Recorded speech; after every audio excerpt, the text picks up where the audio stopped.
नमस्कार,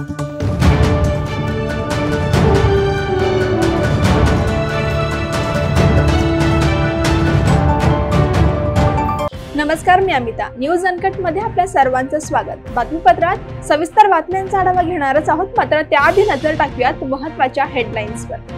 आमदार रवी राणा यांच्या युवा स्वाभिमान पक्षात कार्यकर्त्यांचं मरण, जितू दुधाणे यांचा घणाघात. संजय केनेकर यांच्या कार्यालयासमोर मराठा कार्यकर्ते आक्रमक, जोरदार घोषणाबाजी करत केला निषेध व्यक्त.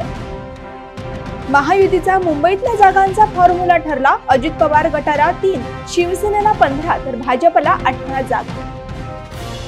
गोंदियात महाविकास आघाडीचे तिकीट उभाटा गटाला मिळालं नाही तर सामूहिक राजीनामे देणार, गोंदियातील शिवसैनिकांचा इशारा. आता बातम्या पाहूयात सविस्तर. आमदार रवी राणा यांच्या युवा स्वाभिमान पक्षाचे जिल्हाध्यक्ष, प्रमुख प्रवक्ते आणि कट्टर समर्थक, गेली 17 वर्ष सलग काम करणारे जितू दुधाणे यांनी राजीनामा देत बच्चू कडू यांच्या उपस्थितीत प्रहारमध्ये पक्षप्रवेश केला. त्यामुळे रवी राणा यांना विधानसभा निवडणुकीपूर्वी मोठा झटका बसलाय. यावेळी मी राजीनामा दिल्यानंतर 5 दिवस वाट पाहिली, मला प्रतिसाद मिळाला नाही असं सांगून युवा स्वाभिमान पक्षात कार्यकर्त्यांचं मरण होतंय असा आरोपही त्यांनी केलाय. काल राजीनामा दिलेला नाही आहे. मी 11 तारखेला माननीय आमदार साहेबांच्या व्हॉट्सअपवर, त्यांचे खाजगी सचिव अविनाश काळे यांच्या व्हॉट्सअपवर आणि इतर 4 मान्यवरांच्या व्हॉट्सअपवर 11 तारखेला राजीनामा टाकला होता. मी 5 दिवस वाट पाहिली की काहीतरी प्रतिसाद येईल, आपल्याशी चर्चा करण्याचा प्रयत्न होईल. त्यांच्याकडून 3-4 मला फोनसुद्धा आले. मी खोटं बोलणार नाही, चुकीची भूमिका मांडणार नाही. 3-4 फोनसुद्धा आले, पण त्या फोनमध्ये जी डेप्थ पाहिजे होती, जो सन्मान पाहिजे होता, तो मला दिसला नाही. मग अखेर नाईलाजाने मला काल माझा राजीनामा प्रकाशित करावा लागला. मी माझ्या वैयक्तिक कारणासाठी राजीनामा दिलेला नाही, कार्यकर्त्यांचा प्रतिनिधी म्हणून. कारण युवा स्वाभिमानमध्ये होयबा आणि नाहीबा अशा प्रकारचे 2 गट तयार झाले होते. व्यापारीकरण आणि कार्यकर्त्यांचं मरण अशी भूमिका त्या ठिकाणी होती. त्यामुळे ज्या कार्यकर्त्यांचं मरण होत आहे. भाजपचे प्रदेश सरचिटणीस संजय केनेकर यांनी मराठा आंदोलक मनोज जरांगे पाटील यांच्याविषयी आक्षेपार्ह वक्तव्य केल्याने मराठा समाजाचे कार्यकर्ते आता चांगलाच आक्रमक झाल्याचे पाहायला मिळते. छत्रपती संभाजीनगर शहरातील क्रांती चौक परिसरात असणाऱ्या संजय केनेकर यांच्या कार्यालयासमोर मराठा संघटनेच्या कार्यकर्त्यांनी जोरदार घोषणाबाजी केली. कर्नाटक भाजपचे आमदार बसनगौडा पाटील यत्नर यांच्यावर गुन्हा दाखल झालाय. काँग्रेस खासदार आणि लोकसभेतील विरोधी पक्षनेते राहुल गांधी यांच्या विरोधात अपमानास्पद वक्तव्य केल्याचा आरोप त्यांच्यावर असल्याची माहिती पोलिसांनी दिली. काँग्रेसचे नगराध्यक्ष परशुराम होसमने यांच्या तक्रारीवरून गुन्हा दाखल करण्यात आल्याचं पोलिसांनी सांगितलंय. टोलमुक्ती ही इतकी वर्षे केलेल्या आंदोलनाचे यश असल्याचं मत मनसे प्रमुख राज ठाकरे यांनी व्यक्त केले. टोलमुक्तीसाठी मनसेने केलेल्या आंदोलनानंतर त्यांच्यावर केसेस दाखल होत्या, परंतु आता टोलमुक्ती झाली असल्याने केसेसही मागे घ्यायला हव्यात असं मतही राज ठाकरे यांनी व्यक्त केले. वेळ झाली छोट्याशा विश्रांतीची, लगेचच परत येऊ. पाहत रहा न्यूज अनकट. ऐतिहासिक वारसा लाभलेला मराठ मुलूक महाराष्ट्र. या महाराष्ट्राला विविध रंगी छटा आहेत. साहित्य, कला, पर्यटन, नृत्य, भाषा, संत परंपरा अशा विविधतेने तो नटलेला आहे. हीच गौरवशाली विविधता जपत स्वरंग मराठी केवळ महाराष्ट्राच्या सांस्कृतिक संहितेपुरते मर्यादित न राहता समकालीन नवकल्पनांवर आधारित कार्यक्रमांद्वारे मराठी मनोरंजन विश्वात स्वतःची एक अनोखी जागा निर्माण करत आहेत. मराठी मनोरंजन क्षेत्रातील उत्तम दिग्दर्शक, लेखक आणि निर्मात्यांच्या प्रतिभेचा पुरेपूर वापर करून मनोरंजनाचा आगळा वेगळा रंग उधळण्यास आम्ही सज्ज आहोत. स्वरंग मराठीचे उद्दिष्ट मराठी मनोरंजन क्षेत्रामध्ये मनोरंजनाची वहिवाट सोडून, रूढीवादी पद्धती तोडून मनोरंजनाचा समृद्ध अनुभव प्रदान करून देण्याचा आहे. म्हणूनच यात विविध पद्धतीचे मनोरंजक आणि माहितीपूर्ण कार्यक्रम स्वरंग मराठीवर बघता येतील. शेवटी एकच, धकाधकीच्या जीवनात धांगडधिंगा करण्यापेक्षा बसूया, हसूया, गाऊया, जगूया. नाती गोती श्रावण मोती गावामधले जीवंत रंग. नाती गोती श्रावण मोती गावामधले जीवंत रंग. चला जोडूया, चला पाहूया, जशी संस्कृती तसा स्वरंग. विश्रांतीनंतर सर्वांचं स्वागत. पाहुयात उर्वरित बातमीपत्र. महायुतीबाबत एक मोठी अपडेट समोर आली असून महायुतीचे मुंबईतील जागा वाटपावर शिक्कामोर्तब झाल्याची माहिती सूत्रांनी दिली आहे. महायुतीमध्ये मुंबईतील 36 जागांवरील फॉर्म्युला ठरल्याचे बोलले जात आहे. मुंबईत भाजपला 18 जागा सोडण्यात आला असून मुख्यमंत्री एकनाथ शिंदे यांची शिवसेना मुंबईत 15 जागा लढणार आहे, तर अजित पवार यांच्या राष्ट्रवादी काँग्रेसला 3 जागा मिळाल्याची माहिती सूत्रांनी दिली आहे. अमरावतीच्या अलंकार ज्वेलर्समध्ये हातचालकीने चोरी करून एकाने पळ काढल्याची घटना घडली. ग्राहक असल्याचे भासवून दुकानात आलेल्या एकाने हातात सोन्याच्या अंगठ्या आणि बांगड्या घालून तोंडातला गुटखा थुंकण्यासाठी बाहेर पडला आणि 75 ग्रॅम सोन्याच्या अंगठ्यांसह बांगड्या घेऊन पळ काढला. अंदाजे 6 लाख रुपये किमतीचे हे सोने असून कोतवाली पोलिसांकडून चोरट्याचा शोध सुरू झालाय. गोंदियात ट्रॉली बॅग मध्ये गांजा घेऊन जात असताना एका तरुणाला पेट्रोलिंगवर असलेल्या पोलिसांनी रंगेहात पकडले. रामनगर पोलीस ठाण्याअंतर्गत रेल्वे स्टेशन कडून हनुमान मंदिरादरम्यान ही कारवाई करण्यात आली असून यामध्ये पोलिसांनी एकूण 8,68,330 रुपयांचा मुद्देमालही जप्त केलाय. राज्यात आदर्श आचारसंहिता लागू झाल्यापासून नवीन प्रकल्पांची, सवलतींची, वित्तीय अनुदानाची कोणत्याही स्वरूपात घोषणा करू नये, तसेच नवीन योजनांची अंमलबजावणी थांबवा, अशा स्पष्ट सूचना राज्याच्या मुख्य सचिव सुजाता सैनिक यांनी राज्य प्रशासनाला दिल्या आहेत.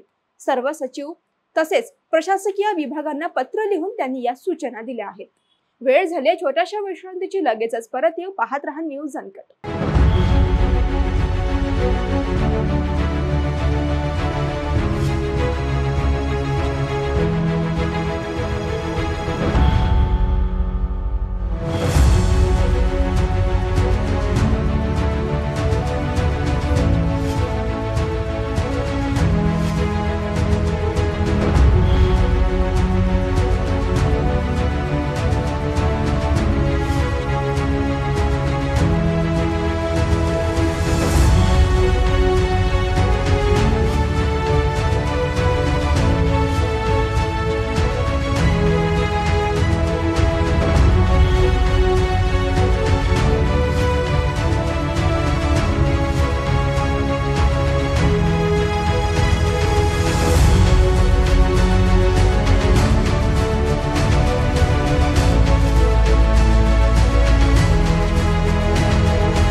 विश्रांतीनंतर पुन्हा एकदा सर्वांचं स्वागत. पाहुयात उर्वरित बातमीपत्र.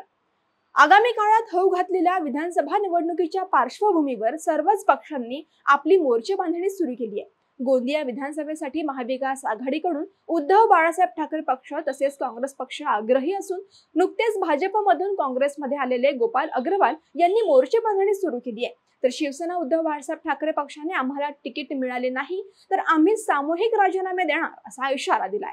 मी ज्या 5 वर्ष अगोदर मी शिवसेना युवासेनेमध्ये प्रवेश केला त्या टाईमवर पंकज यादव जिल्हा प्रमुख साहेब झाले.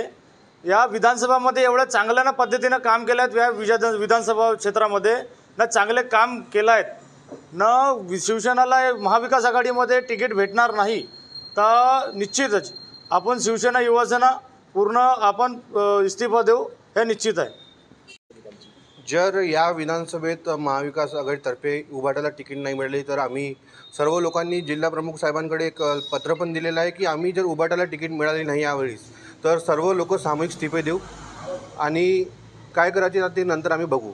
तसेच महाविकास आघाडीने लोकसभेच्या इलेक्शनमध्ये काँग्रेसला तिकीट दिली होती. काँग्रेसच्या उमेदवाराला निवडून आणण्याचं काम उभाटाने भरपूर प्रयत्न त्याच्याशी केले. काँग्रेसचे उमेदवार निवडून आले. त्याच्यानंतर काँग्रेसच्या उमेदवारांनी आतापर्यंत शिवसेनेच्या कधी दारी आले नाही आणि शिवसेनेला कधी विचारत नाही. त्यामुळे आम्ही जर आम्हाला या विधानसभेत तिकीट मिळाले नाही तर आम्ही महाविकास आघाडीचा पण निषेध करू. शिवसेनेकडनं जे वरिष्ठ पदाधिकारी आमच्या शिवसेनेचे आहेत ते नामांकन दाखल करतील. हे आम्ही तात्पुरतं गोंदिया विधानसभासाठी आमची एक मागणी होती की गोंदिया विधानसभामध्ये आम्हाला एक सीट हवी होती. त्याच्यामध्ये आमचे दोन्ही जिल्हा प्रमुखांनी एक समक्ष बैठक घेऊन विचार केला होता की 4 विधानसभा म्हणून एक तरी सीट शिवसेनेला मिळाली पाहिजे. जालना तालुक्यातील आंतरवाला येथे ओमिनी चारचाकी गाडीमधून लहान मुलं चोरणारी टोळी असल्याचा संशय आल्याने नागरिकांनी दोघांना मारहाण केली आहे। सामनगाव परिसरातील जिल्हा परिषद शाळेसमोर ही घटना घडली असून मोहसिन कुरेशी आणि प्रशांत साठे अशी मारहाण झालेल्या 2 पुस्तक विक्रेत्यांची नावे आहेत। यावेळी त्यांनी संतप्त नागरिकांनी त्यांच्या चारचाकीवर दगडफेक करून नुकसानही केलंय।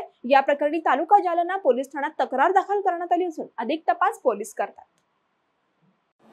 दादा, काय घटना घडली आज? तुम्हाला मारहाण करण्यात आलेली आहे? हो, माझं नाव प्रशांत सालमन साठे, मी राहणार नूतन वसाहत। आमचा पुस्तक विक्रीचा व्यवसाय आहे। प्रगती एजन्सी नावाने ही चालू राहते। प्रत्येक जालना जिल्ह्याच्या प्रत्येक शाळेवर आम्ही जाऊन ते पुस्तक वाटप करतो आणि ते विक्री करतो। ते गैरसमजूतून ती मारहाण झालेली। त्यांचं म्हणणं आहे की तुमच्याजवळ चॉकलेट होते? नाही, चॉकलेट वगैरे काही नव्हते सर। नुसतं पुस्तक विक्रीसाठी गेले। सोबत कोणी होतं तुमचं? काय नाव तुमचं? मोहसिन कुरेशी। हा, पुस्तक विक्रीसाठी गेले होते। दर सगळ्या शाळांमध्ये काय केलं तुम्ही? सध्या काय केलं तुम्ही? काहीच नाही केलं ना। ते तिकडे गेले तर त्याने म्हणलं इकडे या नका। ते गावानं वाढवले, त्याने रस्त्यात उभं करून ते मारहाण केली त्याने, पोरं बोलून। गाडी तिथंच आहे। गाडी गिडी सगळं फोडली। काय नाव तुमचं? मोहसिन कुरेशी। आता तुम्ही पोलीस स्टेशन मध्ये कशासाठी आले? हे रिपोर्ट करायला, मेडिकल। क्रीडा व युवक सेवा संचालनालय, महाराष्ट्र राज्य पुणे जिल्हा क्रीडा परिषद आणि जिल्हा क्रीडा अधिकारी कार्यालय नाशिक आयोजित 17 आणि 19 वर्षातील मुलामुलींच्या जिल्हास्तरीय शालेय वेटलिफ्टिंग स्पर्धेचे आयोजन नाशिकच्या मनमाड येथील जय भवानी व्यायामशाळा येथे करण्यात आले होते। या स्पर्धेत जिल्ह्यातील 120 खेळाडूंनी सहभाग घेतला असून यशस्वी खेळाडूंची मनमाड येथेच होणाऱ्या नाशिक विभागीय वेटलिफ्टिंग स्पर्धेसाठी नाशिक जिल्हा संघात निवड करण्यात आली आहे। या बातमीसह बातमीपत्रात वेळ झाली आहे इथेच थांबण्याची। पाहत रहा न्यूज अनकट। धन्यवाद।